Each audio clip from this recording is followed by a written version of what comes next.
Assalamualaikum warahmatullahi wabarakatuh. Pendidikan Agama Islam dan Budi Pekerti kelas 6 SD. Pelajaran 3, indahnya nama-nama Allah Subhanahu wa taala. Sebelum memulai pelajaran, marilah kita membaca doa terlebih dahulu bersama-sama. Bismillahirrahmanirrahim. Rabbi zidni ilman warzuqni fahman. Nah, anak-anak ibu yang soleh dan solehah, materi hari ini ialah mengenal nama-nama indah Allah Subhanahu wa taala, atau bisa disebut dengan Asmaul Husna. Asmaul Husna jumlahnya ada 99 yang tercatat di dalam kitab suci Al-Quran. Tujuan pembelajaran hari ini ialah peserta didik mengerti makna Asmaul Husna, As-Samad, Al-Mutakdir, Al-Muqaddim, dan Al-Baqi. Di kelas 6 hanya 4 saja mengenal nama-nama indah Allah Subhanahu wa taala. As-Samad artinya yang menjadi tumpuan. Allah Subhanahu wa taala memenuhi segala sesuatu kebutuhan makhluknya karena segala sesuatu bergantung padanya. Allah Subhanahu wa taala itu ada. Buktinya apa? Alam semesta beserta isinya. Allah Subhanahu wa taala itu tidak makan, tidak minum, dan tidak tidur. Tidak ada makhluk yang setara dengan Allah Subhanahu wa taala. Serta Allah Subhanahu wa taala itu tidak dilahirkan dan tidak melahirkan. Tidak ada sekutu baginya. Allah Subhanahu wa taala merupakan tempat kita untuk meminta, memohon, harapan. Makanya kita sebagai manusia diharuskan untuk berdoa kepada Allah Subhanahu wa taala.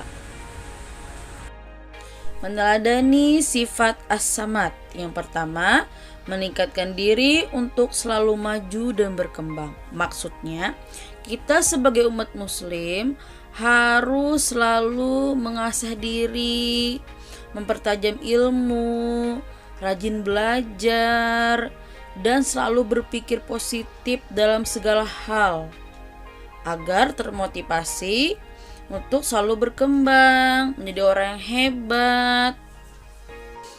Yang kedua, hidup sederhana dan tidak kikir.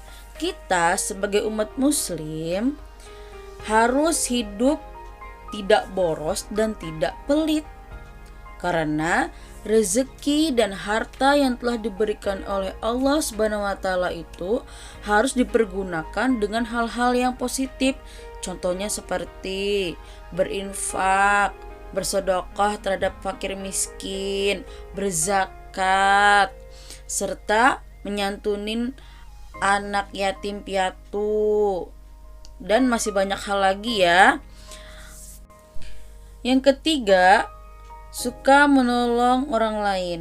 Kita sebagai umat muslim yang berakhlakul karimah senang dan suka dalam membantu orang lain yang sangat membutuhkan. Contohnya, seperti ada tetangga kita yang kesusahan. Dia tidak memiliki beras. Kita bersedia dan senang untuk membantu dia karena dia sangat membutuhkan. Yang keempat, rendah diri dan tidak sombong. Kita sebagai umat muslim yang berakhlakul karimah harus selalu rendah diri dan tidak sombong, tawadu kepada orang lain. Yang kelima, hidup bermanfaat. Kita sebagai umat muslim harus bermanfaat bagi orang-orang di sekitar kita. Seperti di rumah, di keluarga kita harus bermanfaat. Di sekolah juga harus bermanfaat. Di masyarakat pun kita juga harus bermanfaat. Karena sebaik-baiknya manusia atau orang ialah yang bermanfaat. Nah, anak-anak ibu yang soleh dan solehah, kita harus meyakini sifat as-samad. Karena dengan meyakini sifat as-samad, kita tidak akan pernah mengeluh kesulitan hidup selain kepada Allah Subhanahu wa taala, karena kita yakin masih ada Allah Subhanahu wa taala yang akan membantu kita. Selanjutnya, Al-Muqtadir, artinya yang maha kuasa.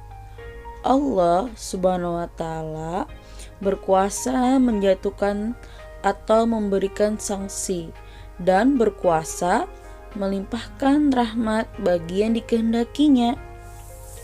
Allah Subhanahu wa taala akan memberikan hukuman kepada orang yang menentang atau perintah-perintahnya tidak diikutin.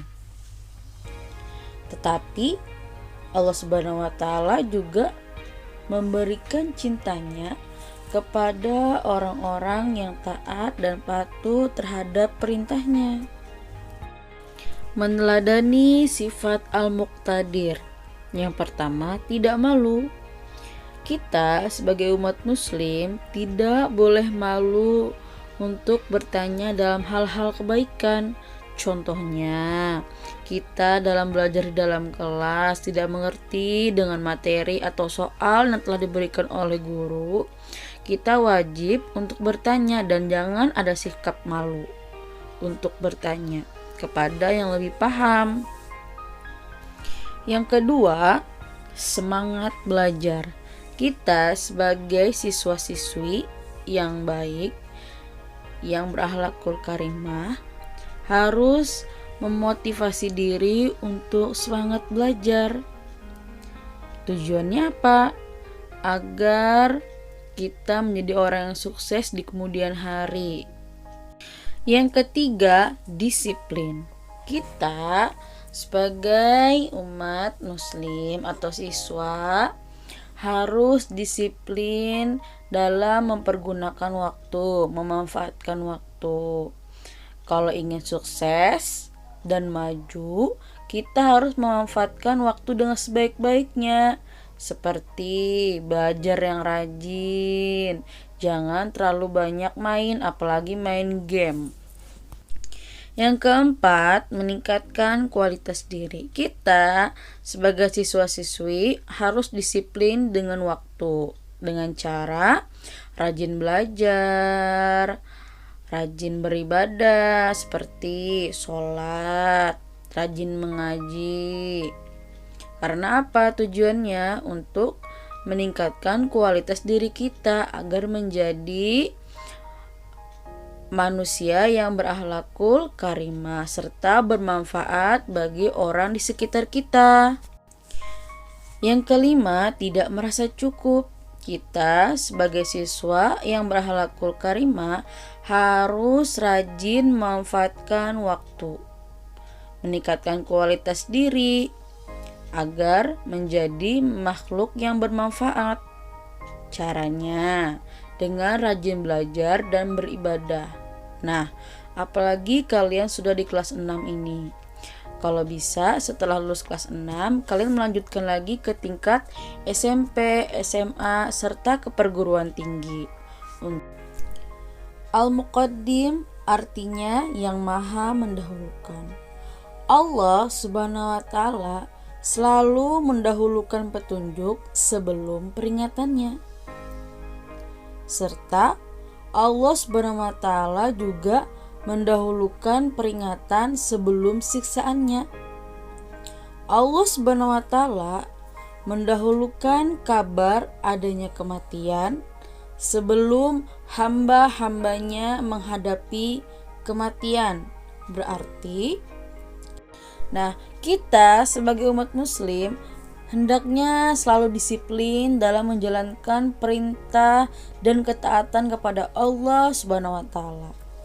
Mendahulukan apa yang telah diperintahkan kepada kita serta mendahulukan hal-hal yang mendatangkan manfaat serta menjauhi dan menghindari sesuatu yang mendatangkan kejelekan bagi diri kita, keluarga, orang lain, dan lingkungan. Meneladani sifat al-muqaddim. 1. Banyak berbuat. Maksudnya, kita lebih banyak berbuat hal-hal yang positif daripada banyak berhayal. Yang kedua, kerja keras dan pantang menyerah. Kita sebagai umat muslim, apalagi masih muda, harus kerja keras. Sebagai siswa, tugas kita ialah belajar. Kita harus semangat dan kerja keras dalam belajar. Jangan pernah putus asa dan pantang menyerah dalam belajar. Dan jangan pernah menyesali nasib. Yang ketiga, niat belajar. Kita sebagai siswa harus menunjukkan niat belajar yang baik sebelum menuntut hasil yang baik. Berarti kita harus menghargai proses dalam belajar. Jangan langsung menginginkan hasil atau nilai yang bagus. Yang keempat, menunjukkan prestasi. Kita sebagai siswa harus menunjukkan prestasi yang sangat tinggi, semangat berjuang dalam menuntut ilmu, dan menghargai setiap proses pembelajaran sebelum mengharap menjadi juara kelas. Yang kelima, melakukan hal yang bermanfaat. Kita sebagai siswa, tugasnya ialah belajar. Maka kita harus memanfaatkan waktu sebaik mungkin dengan belajar, membaca Al-Quran, sholat. Selanjutnya, Al-Baqi. Al-Baqi artinya yang maha kekal. Al-Baqi merupakan sifat mutlak Allah Subhanahu wa Ta'ala. Allah Subhanahu wa Ta'ala itu kekal dan abadi. Seluruh makhluk yang ada di bumi ini akan berakhir sesuai masanya. Akan tetapi, hanya Allah Subhanahu wa Ta'ala aja yang tetap abadi dan kekal. Nah, hendaknya kita harus mempercayai dan meyakini dengan sepenuh hati bahwa Allah Subhanahu wa Ta'ala itu kekal dan abadi. Meneladani sifat al-baqi, kita harus memiliki sikap 1. Cinta kepada Allah Subhanahu wa Ta'ala yang maha kekal. Lebih besar cintanya daripada mencintai orang tua, teman, dan orang lain. Yang kedua, beribadah. Kita sebagai umat muslim harus banyak beribadah dan menjalankan perintahnya serta menjauhi segala larangannya. Tujuannya apa? Sebagai bekal kita untuk di kehidupan akhirat nanti. Nah, yang ketiga, mengamalkan ilmu dengan berbagai amal kebaikan. Nah, berarti kita harus mempergunakan ilmu dengan sebaik-baiknya. Yang keempat, berhati-hati. Kita sebagai umat muslim harus berhati-hati dalam melakukan segala sesuatu, karena setiap apa yang kita lakukan itu pasti ada balasannya di akhirat nanti. Yang kelima, amanah. Kita sebagai umat muslim harus bersikap amanah. Amanah maksudnya dapat dipercaya. Berarti kita harus bersikap jujur agar dipercaya oleh orang di sekitar kita. Cukup sekian pembelajaran hari ini. Semoga bermanfaat ya. Kurang lebihnya Ibu Lisa mohon dimaafkan. Sebelum mengakhiri pembelajaran, marilah kita membaca hamdalah. Alhamdulillahirabbil alamin. Wassalamualaikum warahmatullahi wabarakatuh.